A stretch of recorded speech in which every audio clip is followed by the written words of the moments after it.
कोई भी सपना साकार करने के लिए सबसे जरूरी है सही कोच का होना। चुनिए स्टार्टअप एजुकेशन को और करें अपने WB TET SSC and SLST का सपना साकार।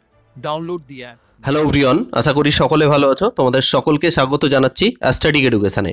আজকে যে বিষয়টা নিয়ে আলোচনা করব সেটা হচ্ছে ত্রিপুরা টেটে যে 2019-এ যে এক্সামটা হয়ে গেছিল পেপার 2 অর্থাৎ 6 to 8 অবধি, তার সিডিপির 30খানা প্রশ্ন নিয়ে আলোচনা করব। যারা ওয়েস্ট বেঙ্গল টেটের জন্য প্রিপারেশন করছো, সেটা আপার আর প্রাইমারি যে হোক না কেন, তোমাদের জন্য এই ভিডিওটা কিন্তু অত্যন্ত ইউজফুল এবং কোশ্চেন্সগুলো অত্যন্ত ভালো রয়েছে। তো প্রত্যেককে বলবো এটা অবশ্যই একটা মক টেস্ট আকারে দেওয়ার চেষ্টা করবে এবং এখান থেকে তোমরা অনেক কিছু শিখতে পারবে, কারণ আমি খুব ডিটেলে এটাকে আলোচনা করব। স্টার্ট করি। আজকের ফার্স্ট কোশ্চেন তোমরা অন স্ক্রিনে দেখতে পাচ্ছ, বাংলা এবং ইংলিশ দুটো ভাষাতেই রয়েছে এবং প্রত্যেকে বলবো চ্যাটে তোমরা লাইভ চ্যাটে আনসার করবে। যারা রেকর্ডেড দেখবে তারাও কিন্তু আনসার করবে এবং কত স্কোর হলো লাস্টে জানাবে। ফার্স্ট কোশ্চেন অন স্ক্রিনে দেখতে পাচ্ছ, বলছে ম্যাচুরেশন শব্দটি প্রথম শিশু মনোবিদ্যায় ব্যবহার করেন। এই যে ম্যাচুরেশন শব্দটি, আমি একটু জুম করে নিই, আমি বাংলা ভার্সানটাকেই প্রাধান্য দিচ্ছি, ইংলিশ ভার্সানটাও দেখাবো প্রয়োজন হলে। যে ম্যাচুরেশন শব্দটি যে শিশু মনোবিদ্যায় কে প্রথম ব্যবহার করেন? Option A William McDougall, option B JB Watson, option C A Gesell আর অপশান ডি এদের কেউ নাই। তাহলে কে প্রথম মনোবিদ্যায় ম্যাচুরেশন শব্দটি ব্যবহার করেন? প্রত্যেকে চ্যাটে লিখে জানাবে। আমাদের চারটে অপশান আমরা ব্যাক টু ব্যাক দেখতে পাচ্ছি, এই চারটে অপশানের মধ্যে কোনটা সঠিক উত্তর হতে পারে তোমাদের প্রত্যেকের কাছে বলবো এর সঠিক উত্তর বলো। এর সঠিক উত্তর হয়ে যাবে অবশ্যই অপশান সি। যারা যারা অপশান সি করেছো একেবারে ঠিক করেছো। A গেসেলস, ওকে, গেসেলস হচ্ছে যে ম্যাচুরেশন শব্দটি যে শিক্ষা মনোবিদ্যায় এটিকে প্রথম ব্যবহার করেন। নেক্সট দেখো, নেক্সট হচ্ছে মানব জীবনের বিকাশের বিভিন্ন স্তরে বিভাজনের প্রথম প্রচেষ্টা কে করেন? এটা খুবই একটা ভালো প্রশ্ন। হ্যাঁ, এটা আমাদের ওয়েস্ট বেঙ্গল প্রাইমারি টেটেও সিলেবাসেও রয়েছে, ত্রিপুরাতে তো আছেই। তো বলছে মানব জীবনের যে বিকাশের বিভিন্ন স্তর, এই স্তরের যে বিভাজন প্রথম কে সচেষ্ট হন বা প্রচেষ্টা করেন? Option A Rousseau, option B Plato আর option C Aristotle, option D এদের কেউ না। তাহলে কে হয়ে যাবে সঠিক উত্তর? দুইয়ের বলো সঠিক উত্তর কে হয়ে যাবে? তাহলে সঠিক উত্তর হয়ে যাবে অবশ্যই, very good very good, Rousseau তিনি প্রথম যে মানব জীবনের বিকাশ সেটাকে ভাগ করার চেষ্টা করেন। ওকে, আচ্ছা, এটা রুশো সম্পর্কে আমি রুশোর বায়োগ্রাফি নিয়ে পড়িয়ে রেখেছি। রুশো সম্পর্কে যা প্রশ্ন আসে তোমরা করতে পারবে। রুশোর একটা বিখ্যাত বই আছে, সেই বইটার নাম হচ্ছে ইমেল। হ্যাঁ, ইমাইল, হ্যাঁ, EMILE হবে। হ্যাঁ, তাহলে ইমেল, এটা এই বইটা তিনি জন্য বিখ্যাত। তিনি শিশুকেন্দ্রিক শিক্ষার জনক। তিনি আধুনিক শিক্ষা ব্যবস্থাতে শিশুকে কেন্দ্র করে শিক্ষা ব্যবস্থা গড়ে তোলার কথা কিন্তু বলেন। ওকে, নেক্সট চলে আসি। শিশু তার খেলনা থেকে, আবার বলছে শিশু তার খেলনা থেকে শুরু করে চারপাশের সব কিছুকেই প্রাণবন্ত মনে করেন, যে সব কিছুতেই প্রাণ আছে। ঠিক আছে, শিশুর এই মানসিক বৈশিষ্ট্যটাকে কি বলা হয়? এই কোশ্চিনটা কিন্তু এসেছিল, কোথায় এসেছিল বলো তো? এটা 2022-এর প্রাইমারি টেটে একটু ঘুরিয়ে দিয়েছিল, ঠিক আছে, বাট এটাই দিয়েছিল যে শিশু কি হচ্ছে, তার চারপাশে যত কিছু আছে সবটাতেই প্রাণবন্ত, মানে প্রাণ আছে বলে মনে করে। এই বৈশিষ্ট্যটাকে কি বলা হয়? অস্তিত্ববাদ, অপশান বি নিয়তিবাদ, অপশান সি সর্বপ্রাণবাদ আর অপশান ডি কোনোটি না। ভেরি ভেরি ভেরি ইম্পর্টেন্ট, বলো সঠিক উত্তর হচ্ছে অবশ্যই সর্বপ্রাণবাদ। মানে শিশুরা কি করে বলো তো, যে আশেপাশে যা কিছু দেখতে পাচ্ছে সব কিছুকেই তারা কি মনে করতে চাইছে, যে সব কিছুতে তাদের প্রাণ আছে। দেখবে আমি একটা এরকম টাইপের উদাহরণ দিয়েছিল যে একটা শিশু হয়তো হঠাৎ খেলতে খেলতে একটা দেয়ালে ধাক্কা লেগে গেছে এবং তার ধাক্কা লেগে যায় তার হাতে বা পায়ে ব্যথা করছে। তো এবার সে কাঁদতে থাকে, এবার কাঁদে ও ততক্ষণ না অবধি সে চুপ করে যতক্ষণ না অবধি ওই দেয়ালটাকে সে নিজে মারে, বা বাবা মা অভিনয় করে যে তোমাকে এ লাগালো, ওকে মারে। দ্যাট ইজ কি বোঝায়? যে শিশু ওই সময় বোঝে যে ওই দেয়ালটাকে মারলে হয়তো তারও ব্যথা পাবে। তো এই জন্যই সেটাকেই বলছি এখানে সর্বপ্রাণবাদ, সে সব কিছুকেই প্রাণ আছে এটাকে মনে করে। নেক্সট চলে আসি। জীবন বিকাশের জন্য ব্যক্তি বংশগতি নয়, পরিবেশই গুরুত্বপূর্ণ। জীবনের যে বিকাশ, এই বিকাশের জন্য বংশগতি নয়, পরিবেশই গুরুত্বপূর্ণ। এই যে মতবাদের সমর্থক হলেন কে? Darwin, option B Watson, option C Galton আর অপশান ডি এদের কেউ না। কে এই কথাটা বলেছেন বলো? চারের কে এই কথাটা বলেছেন? মানব জীবনের জন্য বংশগতি নয়, পরিবেশই গুরুত্বপূর্ণ। এই মতবাদের সমর্থক হলেন কে? চারের ABCD এর মধ্যে কোনটা হয়ে যাবে কারেক্ট আনসার? তাহলে এক্ষেত্রে কারেক্ট আনসার হয়ে যাবে ওয়াটসন। তিনি একজন বিহেভিয়ারিস্ট ছিলেন, হ্যাঁ, তিনি পরিবেশকে গুরুত্ব দিয়েছেন, তিনি বংশগতিকে গুরুত্ব দেননি। ওকে, যদিও বাস্তবতা আলাদা, বাস্তবতায় বা সাইকোলজি মনে করে যে পরিবেশ এবং বংশগতির দুটোই গুরুত্ব রয়েছে এবং দুটো গুণফল আকারে রয়েছে। ওকে, নেক্সট কোশ্চিন পরে চলে আসি। বলছে নিম্নোক্ত কোনটি বিকাশের নীতি নয়? আমরা ইংলিশে জানবো এটা। নিম্নোক্ত কোনটি বিকাশের নীতি নয়? This is not a principle of development. Option A, development is continuous, মানে এটা হচ্ছে ধারাবাহিক চলতে থাকে। Option B, development is consistent, মানে এটা যে কনসিস্টেন্ট মানে কি বলবো, ক্রমাগত একই রকম অনুযায়ী, বা কি বলবো এটাকে, বাংলাটাকে কি বলেছে, সামঞ্জস্যপূর্ণ। হ্যাঁ, আর অপশান সি বলছে ডেভেলপমেন্ট ইজ লাইফ লং, মানে মৃত্যুর আগে অবধি চলতে থাকে। আর option D, none of this. তাহলে কোনটা নট বলেছে? তো আমরা জানি এটা তো ডেভেলপমেন্ট অবশ্যই কন্টিনিউয়াস এবং সেটা লাইফ লং চলে। তাহলে কোনটা হয়ে যাবে correct answer? Development is consistent, এটা হচ্ছে correct answer. I think clear হয়েছে। ওকে, নেক্সট দেখো, কোন স্তরে শিশুর কাছে পৃথিবী মনে হয় স্থানহীন, কালহীন, বস্তুহীন, একক? তাহলে কোন স্তরে শিশুর কাছে পৃথিবীকে মনে হয় স্থানহীন, কালহীন, বস্তুহীন, একক? তাহলে কোন স্তরে এটাকে মনে করেন? বেসিক্যালি এটা হচ্ছে জেন পিয়াজের নাম শুনেছো, তিনি একজন মনোবিজ্ঞানী ছিলেন, সুইস মনোবিজ্ঞানী, অর্থাৎ সুইজারল্যান্ডের। তার যে থিওরি সেটাকে 4টি ভাগে ভাগ করা হয়। তাহলে 4টি ভাগেরই এখানে দেওয়া রয়েছে। তাহলে কোন স্তরে বাচ্চারা সেটাকে স্থানহীন মনে করে, কালহীন মনে করে, বস্তুহীন মনে করে? তো 4টে অপশান রয়েছে। সংবেদন সঞ্চালনমূলক স্তর, সংজ্ঞামূলক চিন্তনের স্তর, বাস্তব সক্রিয়তার স্তর। অপশান ডি কোনোটি না। তাহলে কোনটা হয়ে যাবে? Sensory motor stage.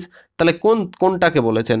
তাহলে এক্ষেত্রে হ্যাঁ, যেটা হচ্ছে এর কারেক্ট আনসার হচ্ছে 6-এর option B is the correct answer. সংজ্ঞামূলক চিন্তনের স্তর, সংজ্ঞামূলক কি বলবো, চিন্তনের স্তর। এই চিন্তনে সে শিশু তার পৃথিবীকে মনে করে স্থানহীন, কালহীন, বস্তুহীন, একক। হ্যাঁ, একক। ওকে, নেক্সট প্রশ্ন।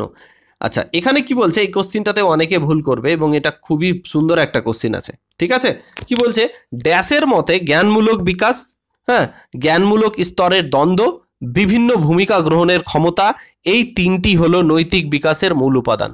তাহলে কার মতে, মানে এখানে 4টে সাইকোলজিস্ট আছেন, 3টে, কোহেলবার্গ, পিয়াজে, হ্যাবিগহাস্ট, আর অপশান ডি এদের কেউ না। তাহলে কার মতে জ্ঞানমূলক বিকাশ, জ্ঞানমূলক স্তরের যে দ্বন্দ্ব এবং নির্দিষ্ট ভূমিকা গ্রহণের যে ক্ষমতা, হ্যাঁ, এই 3টি নৈতিক বিকাশের মূল উপাদান। তাহলে এই 3টি হচ্ছে নৈতিক বিকাশের মূল উপাদান কার মতে, বলো? বেসিক্যালি একটা জিনিস দেখে বোঝা যাবে। দেখো, জ্ঞানমূলক কগনিটিভ ডিলেমা, এটা কে এর প্রবক্তা? এর প্রবক্তা হলেন আমাদের লরেন্স কোহেলবার্গ। তাহলে এর সঠিক উত্তর যারা কোহেলবার্গ করেছে একেবারে সঠিক। হ্যাঁ, বাট অনেকে পিয়াজে করবে, বাট পিয়াজে হবে না। তোমরা বলবে স্যার জ্ঞানমূলক বিকাশ তো পিয়াজের থিওরি, অবশ্যই থিওরি, কিন্তু এই জ্ঞানমূলক বিকাশের উপর অনেক গবেষণা করেছেন লরেন্স কোহেলবার্গ। তারও থিওরির এক্সটেন্ডেড ভার্সনটাই হচ্ছে আমাদের নৈতিক বিকাশ। হ্যাঁ, তাহলে এটা মাথায় রাখবে। তাহলে option A is the correct answer. Next চলে আসি। তোমাদের বারবার বলে থাকি, তোমরা এই সমস্ত থিওরি না পড়লে কিন্তু আনসার করতে পারবে না। তোমাদের হাতে প্রায় 1 মাসের একটু বেশি আছে।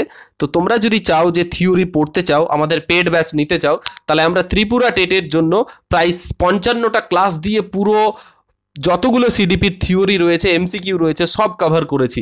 তোমরা কিন্তু সেই ক্লাসে অ্যাডমিশন নিতে পারো। হ্যাঁ, সেই ক্লাসে অ্যাডমিশন নেওয়ার জন্য 45% অফ রয়েছে। 399 টাকায় ফুল কোর্সটা পেয়ে যাবে। যারা অ্যাডমিশন হতে চাও, PDF সহ পেয়ে যাবে। তারা অবশ্যই নিচের দেওয়া নাম্বারে কন্ট্যাক্ট করো। চলে আসি, বলছে সামঞ্জস্যহীন নীতিবোধের স্তর এবং ব্যক্তিকেন্দ্রিক নীতিবোধের স্তর কোন পর্যায়ের অন্তর্গত? এগেন আই রিপিট, সামঞ্জস্যহীন নীতিবোধের স্তর এবং ব্যক্তিকেন্দ্রিক নীতিবোধের স্তর কোন পর্যায়ের অন্তর্ভুক্ত? অপশান এ, সংস্কার প্রভাবিত নীতিবোধের পর্যায়, সংস্কার মুক্ত নীতিবোধের পর্যায়, প্রাক সংস্কার নীতিবোধের পর্যায়। অপশান ডি উপরের কোনোটিই না। তাহলে বলো সঠিক উত্তর কোনটা হয়ে যাবে 8-এর? হ্যাঁ, কোনটা হয়ে যাবে 8-এর? হ্যাঁ, এখানে দেখতে পাচ্ছ এটা কোহেলবার্গেরই theorem. Stages of heteronomous morality and the stages of individualism morality are the part of conventional morality, post conventional morality, pre conventional morality, none of this. This is the pre conventional morality. যারা option C করেছো একেবারে সঠিক। অর্থাৎ এখানে সামঞ্জস্যহীন, মানে এখানে actually বলতে পারো যে নীতিবোধ নেই। হ্যাঁ, নো মোরালিটি, নো মোরালিটি কোহেলবার্গের নিচেরটাকে বলা হয়। তিনটে থিওরি রয়েছে, তিনটে লেভেল রয়েছে, তার মধ্যে pre conventional, conventional and post conventional. This is the no morality. এখানে অনেকে এটাকে নো মোরালিটির কথা বলেছেন, তাই এটাকে প্রাক প্রি কনভেনশনাল স্টেজেস, অর্থাৎ অপশান সি, প্রাক সংস্কার নীতিবোধের পর্যায়। নেক্সট কোশ্চেন চলে আসি।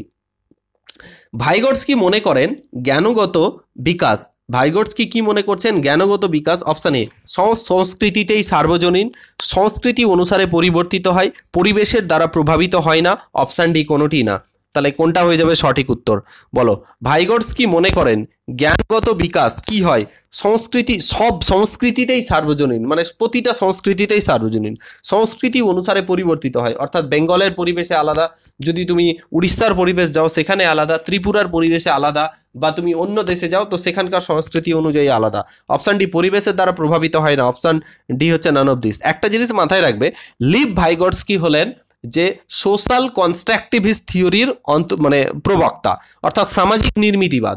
তিনি একটা কথা বলেছেন, যে কোনো ব্যক্তির বা বাচ্চার ডেভেলপমেন্ট কিসের উপর? তার পরিবেশ এবং তার সংস্কৃতির উপর পরিবর্তিত হয় বা প্রভাব ফেলে। তাহলে এক্ষেত্রে দেখো এখানে প্রভাবিত নয় বলেছে, এখানে সার্বজনীন, মানে সব জায়গায় একই, এটা তো হতেই পারে না। That is perfect answer is সংস্কৃতি বা কালচার অনুসারে পরিবর্তিত হয়। পশ্চিমবঙ্গের যে কালচার অনুযায়ী তার যে সংস্কৃতি, গুজরাটের কালচার অনুযায়ী তার সংস্কৃতি আলাদা হবে, তো সেই অনুযায়ী অপশান বি হচ্ছে পারফেক্ট আনসার। নেক্সট কোশ্চিন, পরের প্রশ্ন। ভাষা বিজ্ঞানের ক্ষেত্রে সিডিএস, সিডিএস কথাটির ফুল ফর্ম কি? ইংলিশটাতেই যাই। হ্যাঁ, in a language development CDS stand for, option A child directed speech, conversation directed speech, communication directed speech, option D none of this. তাহলে সিডিএস এর ফুল ফর্ম কি হবে? Option A B C D এর মধ্যে কোনটা হয়ে যাবে বলো? প্রত্যেকে বলো, এটা খুব ইম্পর্টেন্ট। সিডিএস বলতে চিফ ডিফেন্স স্টাফ, ওইটা নয়। হ্যাঁ, তাহলে বেসিক্যালি এর কারেক্ট আনসার হয়ে যাবে child directed speech, child directed speech. Okay, option A is the correct answer, child directed speech is the correct answer. Okay, ভালো মতো এটাকে মাথায় রেখো। নেক্সট কোশ্চিন চলে আসি। কি বলছে? Which of the following is an example of intellectual disability? নিচের কোনটি ইন্টেলেকচুয়াল ডিসেবিলিটির উদাহরণ? ডিসলেক্সিয়া, এডিএইচডি, হ্যাঁ, তারপরে বলছে autistics spectrum disorder, option D none of this. তাহলে এক্ষেত্রে এই কোশ্চেনটার উত্তর কি হবে? তোমাদের প্রত্যেককে বলার চেষ্টা করব। 11 বলো, তাহলে কোনটা হয়ে যাবে? তাহলে বৌদ্ধিক অক্ষমতার উদাহরণ, তাহলে এর সঠিক উত্তর হয়ে যাবে অবশ্যই বৌদ্ধিক, মানে বুদ্ধি দিয়ে কথা বলেছে, দ্যাট ইজ এখানে বুদ্ধি দিয়ে কোনোটাই হবে না, অপশান নান অফ দিস, অর্থাৎ অপশান ডি। কেন বলছি? রিজনটাকে আগে বুঝবে।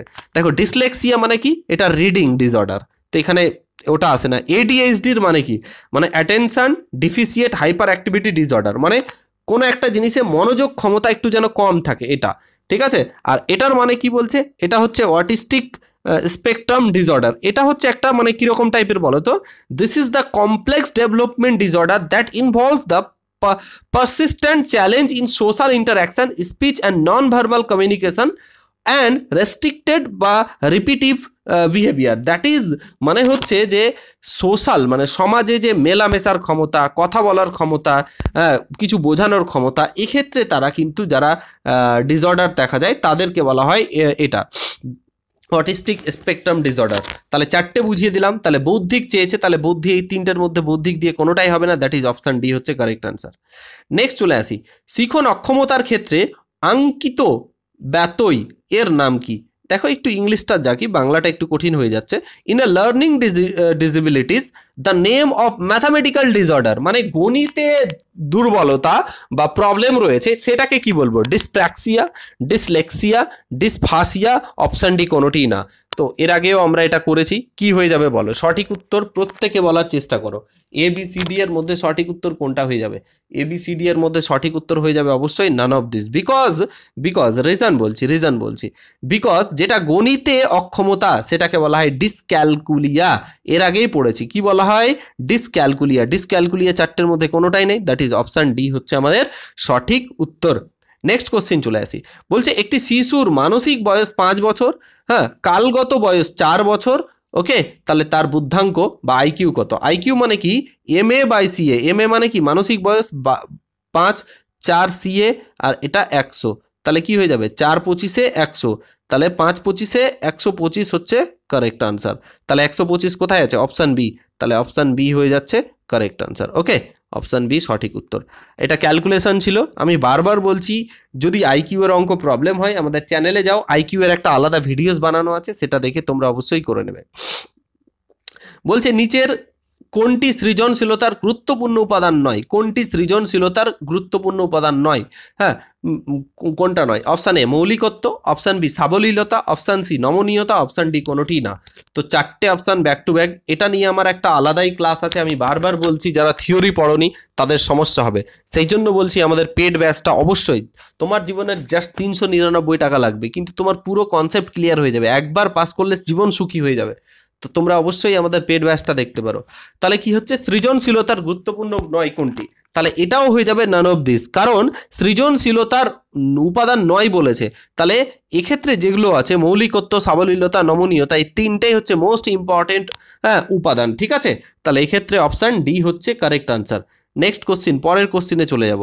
কি বলছে? যখন কোনো একজন ব্যক্তি তার বহুবিধ জ্ঞানগত অক্ষমতা রয়েছে, তাহলে কি বলছে? বহুবিধ জ্ঞানগত অক্ষমতা রয়েছে এবং কোনো একটি বিচ্ছিন্ন দক্ষতার ক্ষেত্রে অসাধারণ কুশলতা প্রদর্শন করে, তখন এই বিষয়টিকে কি বলা হয়? বলছে কোনো একজন ব্যক্তির কি বলছে সব কিছু জ্ঞান নেই, বহুবিধ যেটা বলছে অক্ষমতা রয়েছে, কিন্তু একটি বিচ্ছিন্ন দক্ষতায় কোনো একটা স্পেশাল স্কিলে প্রচুর ওর ট্যালেন্ট রয়েছে বা খুব ভালো পারে, তাহলে সেই বিষয়টিকে কি বলা হয়? Asperger ability, rain mind syndrome, savant syndrome, না অপশান ডি কোনোটি না। তাহলে কোনটা হয়ে যাবে এর কারেক্ট আনসার? এটা একেবারে নতুন টাইপের প্রশ্ন এবং এটাকে মাথায় রাখবে। হ্যাঁ, খুব ভালো একটা কোশ্চেন। দেখা যাচ্ছে কোনো একটা বাচ্চা প্রতিটা সাবজেক্টে ভালো নাই, কিন্তু সে অঙ্কে প্রচুর ভালো, একবার অসাধারণ ভালো, প্রচুর ভালো নাম্বার পায়, বাট অন্যান্য সাবজেক্ট সে ভালো পারে না। তাহলে এই ধরনের এইটাকে কি বলা হয়? এই বিষয়টাকে কি বলা হয়? হ্যাঁ, সেভেন্ট সিনড্রোম বলা হয়। এটাকে বলা হয় savant syndrome. Option C is the correct answer, savant syndrome. Okay, option C হচ্ছে আমাদের সঠিক উত্তর।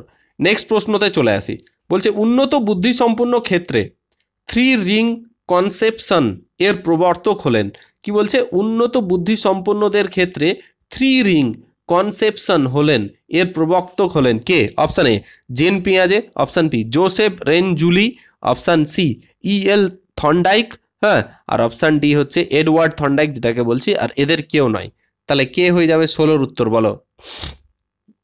তাহলে 3 রিং কনসেপশন এর তথ্যের যে প্রবক্তা, বেসিক্যালি এটা বুদ্ধি সম্পর্কিত, মাথায় রাখবে, এটা Joseph রেনজুলি, Joseph Renzulli. Option B হচ্ছে সঠিক উত্তর। আবার রিপিট করছি, উন্নত বুদ্ধি সম্পন্নদের ক্ষেত্রে 3 রিং কনসেপশন এর প্রবক্তা হলেন বা প্রবর্তক হলেন জোসেফ রেনজুলি, জোসেফ রেনজুলি। ওকে, নেক্সট কোশ্চিন, পরের প্রশ্ন। কি বলছে স্যার? এখানে দেখো, এটাকে আমি ইংলিশটাই নিচ্ছি। Differentiated model of giftedness and talent. প্রথম কথা DMGT, এটার ফুল ফর্ম কোশ্চিন দিয়ে দিতে পারে, অজ প্রপাউন্ডেড বাই। হ্যাঁ, again I repeat, differentiated model of giftedness and talent, DMGT, was propounded by কে? কে বলছে? Gagne, Sternberg, Terman. Option D হচ্ছে নান অফ দিস। কে হয়ে যাবে কারেক্ট অ্যান্সার? চারটে। মানে এটা কে, এই তথ্যের প্রবক্তা কে, হ্যাঁ, বা এটি উদ্ভাবিত করেন কে? হ্যাঁ, ফ্রাঙ্কোয়েস গ্যাগনে, স্টার্নবার্গ, টারম্যান, উপরের কোনোটি না। তাহলে 17-র সঠিক উত্তর হয়ে যাবে অবশ্যই অপশান এ, অর্থাৎ ফ্রাঙ্কোয়েস গ্যাগনে। এটা মাথায় রাখবে, খুবই ইম্পর্টেন্ট। যদি না জানা থাকে পাশে থিওরিটা খাতাতে লিখে নিবে, 2-4 বার করে রোজ সকালে দেখবে, যাতে মনে থাকে যায়। নেক্সট কোশ্চিন চলে আসি। প্রাক জন্মকালীন অবস্থায় ডাউন সিনড্রোমকে শনাক্ত করার জন্য নিচের কোন পদ্ধতিটি ব্যবহার করা হয়? হ্যাঁ, প্রাক জন্মকালীন, জন্মের আগে, প্রিনেটাল। তো ডাউন সিনড্রোম শনাক্ত করার জন্য কোন পদ্ধতিটাকে আমরা ব্যবহার করে থাকি? ওকে, অ্যামিনিও প্রোপোলিক্স, অ্যামিনিওসিনটেসিস, অ্যামিনিও ফ্যালেক্স, আর অপশান ডি হচ্ছে নান অফ দিস। তো এটা বলো কি হবে? এটা মাথায় রাখবে, এটা খুবই একটা কঠিন প্রশ্ন, এটা পাওয়ারেরই কথা না। এটা হয়ে যাবে অ্যামিনিও সিনটেসিস। অপশান বি হচ্ছে কারেক্ট আনসার, অ্যামিনিও সিনটেসিস। ওকে, নেক্সট কোশ্চিন। কোনটি উন্নত বুদ্ধিসম্পন্ন শিশুদের চিহ্নিতকরণের উপায় নয়? বলছে উন্নত বুদ্ধি সম্পূর্ণ শিশুদের চিহ্নিতকরণের উপায় নয় বলেছে। অপশান এ শ্রেণীকক্ষে পর্যবেক্ষণ, অপশান বি কৃতিত্ব অভিক্ষা, অপশান সি বুদ্ধাঙ্ক পরিমাপ অভিক্ষা, অপশান ডি কোনোটিই না। বলো তাহলে উন্নত শিশুদেরকে চিহ্নিত করার জন্য কোনটি পদ্ধতি না? দেখো শ্রেণীকক্ষে পর্যবেক্ষণ যদি শিক্ষক করেন তাহলে বোঝা যাবে যে কার বুদ্ধি বেশি, তাহলে এটা সঠিক। কৃতিত্ব অভিজ্ঞতা অ্যাচিভমেন্ট টেস্ট, এটাও যারা ভালো বুদ্ধি সম্পন্ন তারা অ্যাচিভ করবে। বুদ্ধাঙ্ক তো এটার জন্যই উন্নত বুদ্ধি, তাহলে কোনটা হয়ে যাবে? নান অফ দিস, তাহলে কোনোটাই না স্যার। হ্যাঁ, অপশান ডি হচ্ছে আমাদের কারেক্ট আনসার। একটু এইভাবে একটু ভাববে যাতে তোমাদের কি হয় বলো তো, যে আনসারগুলো তোমরা প্রপারলি করতে পারো। হ্যাঁ, এই জায়গাটাকে একটু গুরুত্ব দেবে। নেক্সট, কে আইকিউ শব্দটি প্রথম উদ্ভাবিত করেন? খুবই সুন্দর একটা প্রশ্ন। আইকিউ শব্দটি কে প্রথম উদ্ভাবিত করেন? Option A Stern, option B Sternberg, option C Roger, আর অপশান ডি হচ্ছে এদের কেউ না। খুবই একটা ক্লোজ উত্তরগুলো রয়েছে। হ্যাঁ, স্টার্নবার্গ না রজার, অপশান ডি কেউ না। তাহলে কে হয়ে যাবে সঠিক উত্তর? চারটে অপশান আমরা দেখতে পাচ্ছি ব্যাক টু ব্যাক। এই চারটে অপশানের মধ্যে সঠিক উত্তর তোমরা অবশ্যই বলবে কে হয়ে যাবে সঠিক উত্তর। তাহলে সঠিক উত্তর হয়ে যাবে অবশ্যই option A is the correct answer. Stern যারা বলেছো, উইলিয়াম স্টার্ন, তো ইজ দ্য কারেক্ট আনসার। ওকে, যদি বলতো মানসিক ক্ষমতা তাহলে বিনে বলতাম, ঠিক আছে, অ্যালফ্রেড বিনেটের কথা বলতাম। সেক্ষেত্রে অপশান এ হচ্ছে কারেক্ট আনসার। নেক্সট বলছে শিক্ষার্থীদের সু অভ্যাস গঠন এবং কু অভ্যাস দূরীকরণ কোন তথ্যটি সাহায্যকারী হতে পারে? তাহলে কোন তথ্যটি সাহায্যকারী হতে পারে একটা ভালো অভ্যাস গঠন এবং খারাপ অভ্যাসকে দূরীকরণের জন্য? কোনটা ভালো হবে? স্টার্নবার্গের তথ্য প্রক্রিয়াকরণ, অ্যাটকিনসনের সিপ্রিন মডেল, না প্যাভলভের প্রাচীন অনুবর্তন? অপশান ডি বলছে কোনোটি না। তাহলে বলো সঠিক উত্তর কোনটা? তোমরা যদি একটু ভালো মতো পড়ে থাকো তাহলে এর আনসার ইজিলি করতে পারবে। তাহলে এর সঠিক উত্তর হয়ে যাবে অবশ্যই, very good, option C is the correct answer.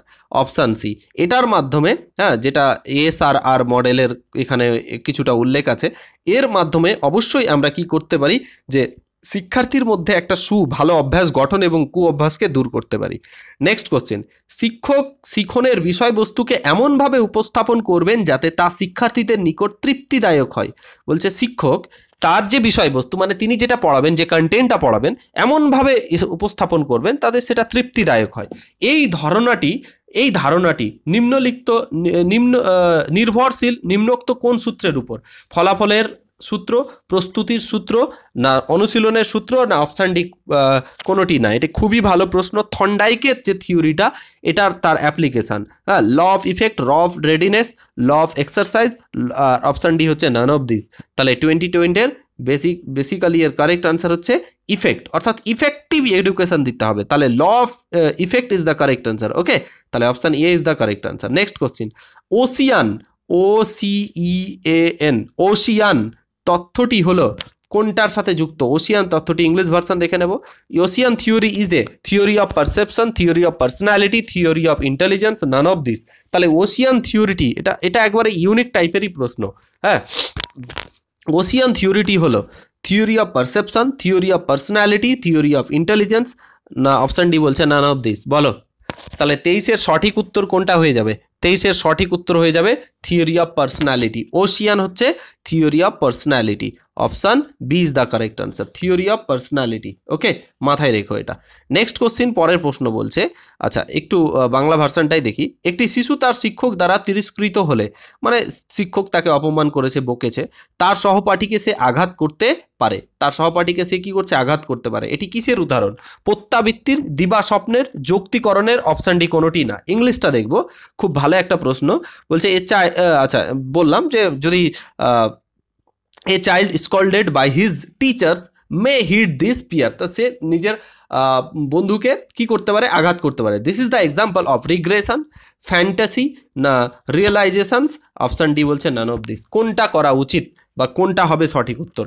তাহলে এটা না রিগ্রেশন হবে, ফ্যান্টাসি হবে, না র্যাশনালাইজেশন হবে। তাহলে এর কারেক্ট আনসার হবে নান অফ দিস। অ্যাকচুয়ালি এটা কি? এটা কিসের উদাহরণ? একটা শব্দ আছে যেটা প্রতিটা ব্যক্তিকে শেখা উচিত। সেটা হচ্ছে খুবই একটা ইন্টারেস্টিং শব্দ, আমি কখনো পড়াইনি, ইউটিউবে পড়াবো। সেটা হচ্ছে ডিফেন্স মেকানিজম, যেটা সাবলিমেশন বলে একটা উত্তর এসেছিল। তাহলে ডিফেন্স মেকানিজমের এটা উদাহরণ। কিসের উদাহরণ? ডিফেন্স মেকানিজমের এটা উদাহরণ, মাথায় রাখবে। ওকে, এটা খুবই একটা ইম্পর্টেন্ট জিনিস, ডিফেন্স মেকানিজম। যারা ডিপ্রেশনে থাকে তাদের জন্য তো আরোই বেশি ইম্পর্টেন্ট। বলছে যতবার ছাত্র একটি প্রশ্নের উত্তর দান করে ততবার শিক্ষক তাকে প্রশংসা করে। যে একটা ছাত্র যতবার ভালো উত্তর দিচ্ছে ততবার তাকে প্রশংসা করছে যে good boy, good girl, good ইত্যাদি ইত্যাদি। ঠিক আছে, এখন প্রশ্ন এবং প্রশংসা এটি কিসের উদাহরণ, মানে এটি কিসের উদাহরণ হবে? হ্যাঁ, প্রশ্ন এবং প্রশংসা, পেশনা এবং প্রক্ষোভের, অপশান বি জ্ঞান ও পেশনার, অপশান সি অপারেন্ট অ্যান্ড রিইনফোর্সের, আর অপশান ডি কোনোটিই না। 25-এর খুবই সুন্দর একটা প্রশ্ন দেয়া আছে। হ্যাঁ, তাহলে কি করা হচ্ছে, এর কারেক্ট আনসার কি? থিওরিগুলো পড়লে এগুলোর সিম্পলি উত্তর করে দেবে। সিম্পল হচ্ছে correct answer is option C is the correct answer, operant and reinforcement. যে তাকে আমরা যখন কি করছি, যখন বলছি গুড বয়, তার মধ্যে কি হচ্ছে, আর একটা মানে স্টিমুলাস দিচ্ছি, সে রেসপন্স করছে, মানে সে মজা পাচ্ছে, সে বেশি পড়ছে, তার প্রশংসা করছি, তার সেটার প্রতি আগ্রহ বাড়াচ্ছি। তাহলে এক্ষেত্রে option C is the correct answer. বলছে নিচের কোনটি স্মৃতির কৌশল না, মানে স্মৃতির কৌশল না? হ্যাঁ, গেগ সিস্টেম, মেজর সিস্টেম, হ্যাঁ, মেথড অফ লসি, আর অপশান ডি হচ্ছে উপরের কোনোটি না। তাহলে কোনটি স্মৃতির বৈশিষ্ট্য বা কৌশল নয়? চারটে অপশান আমরা দেখতে পাচ্ছি, ব্যাক টু ব্যাক চারটে অপশানের মধ্যে কোনটা হয়ে যাবে? তাহলে দেখো, এর সঠিক উত্তর তোমরা আশা করি বলে দিয়েছো। এর সঠিক উত্তর হয়ে যাবে option D is the correct answer. Because কেন স্যার? কারণ এই তিনটেই হচ্ছে স্মৃতির কৌশল, peg system, major system, method of loci, সবগুলোই। তাহলে none of this is the correct answer. আচ্ছা দেখো, 16PF অভিক্ষা তথ্যটি ভিত্তি করে কি? কি বলছে? আইসকিংয়ের তথ্যের উপর, ক্যাটেলের তথ্যের উপর, অ্যালপোর্টের তথ্যের উপর, অপশান ডি কোনোটি না। এই যে 16 বা 16PS এর মানে কি? 16PF, পি মানে পার্সোনালিটি, এফ মানে ফ্যাক্টর। তাহলে পার্সোনালিটি ফ্যাক্টর, 16টি পার্সোনালিটি ফ্যাক্টরের যে অভিজ্ঞার ভিত্তিতে কে করেছেন এটা তোমরা যদি একটু সামান্য জ্ঞান রাখো তাহলেই হয়ে যাবে। তাহলে এটা হচ্ছে ক্যাটেলের তথ্য, option B is the correct answer. Cattell is the correct answer. 27-এর Cattell is the correct answer. Okay, next চলে আসি। পেশনার অ্যাকশন রেগুলেশন তথ্যটির প্রবক্তক কে? আবারও বলছি, হ্যাঁ, যে action regulation theory of motivation was proposed by, হ্যাঁ, কে হবে? হ্যাকার, ফ্র্যাঙ্কলিন, না অ্যালডারফার, না অপশান নান অফ দিস, কে হয়ে যাবে? তো চারটে অপশানের মধ্যে প্রত্যেকে সঠিক উত্তরটা করো। বলো স্যার, প্রত্যেকে সঠিক উত্তরটা করো। এটা হবে Winfried Hacker, option A is the correct answer. Winfried Hacker action regulation theory of motivation was proposed by Winfried Hacker. কত সালে স্যার? মনে রাখবে 1980। অনেক সময় সালও জিজ্ঞেস করে দেয়। 1980-তে। নেক্সট কোশ্চেন কি বলছে? বুদ্ধির সাধারণ উপাদান ও বিশেষ উপাদানের কথা কে বলেছেন? খুবই ভালো প্রশ্ন। সাধারণ উপাদান মানে general intelligence and general factor, and বিশেষ উপাদান মানে হচ্ছে স্পেশাল ফ্যাক্টর। এই কথাটি কে বলেন? Option A Cattell, option B Spearman, option C Thorndike, আর অপশান ডি এদের কেউ না। খুবই ভালো একটা প্রশ্ন, বলো স্যার। এর correct answer is option B, Spearman is the correct answer. স্পায়ারম্যানের কেন হচ্ছে আগে বোঝাই।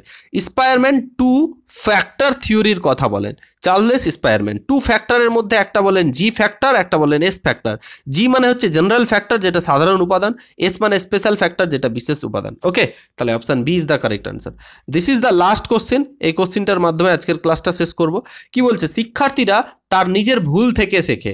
এই বাক্যটি কোন শিখনের তথ্যের মূল ভাব? কি বলছে? শিক্ষার্থীরা নিজের ভুল থেকে শিখছে। তাহলে এই যে বাক্যটা, এটা কোন শিখনের মূল ভাব? যান্ত্রিক অনুবর্তন, অন্তর্দৃষ্টি শিখন, প্রচেষ্টা এবং ভুলের তথ্য, আর অপশান ডি উপরের কোনোটি না। কোশ্চেনের মধ্যে উত্তর ঢুকে রয়েছে। বলো এর সঠিক উত্তর কি হয়ে যাবে? এর সঠিক উত্তর হয়ে যাবে অবশ্যই প্রচেষ্টা এবং ভুলের তথ্য। আবার বলি, প্রচেষ্টা এবং ভুলের তথ্য, প্রচেষ্টা এবং ভুল, trial and error theory by Thorndike. Okay, তাহলে এই ক্ষেত্রে কারেক্ট আনসার হচ্ছে এটা। ওকে, তো আমরা আপাতত 30খানা প্রশ্ন করলাম। এই 30-এর মধ্যে তোমরা কত পেলে অবশ্যই কমেন্টে জানাবে। আজকের কোশ্চেন খুবই ইম্পর্টেন্ট ছিল। আর এর পরের দিন আবার নতুন ক্লাসে, অর্থাৎ নতুন একটা প্রিভিয়াস ইয়ারের কোশ্চেন নিয়ে আলোচনা হবে। সেশনটা কেমন লাগলো অবশ্যই কমেন্ট করে জানাবে, আর শেয়ার করবে, সাবস্ক্রাইব করবে। Thank you for watching this video. পরবর্তী ক্লাসে আবার দেখা হচ্ছে।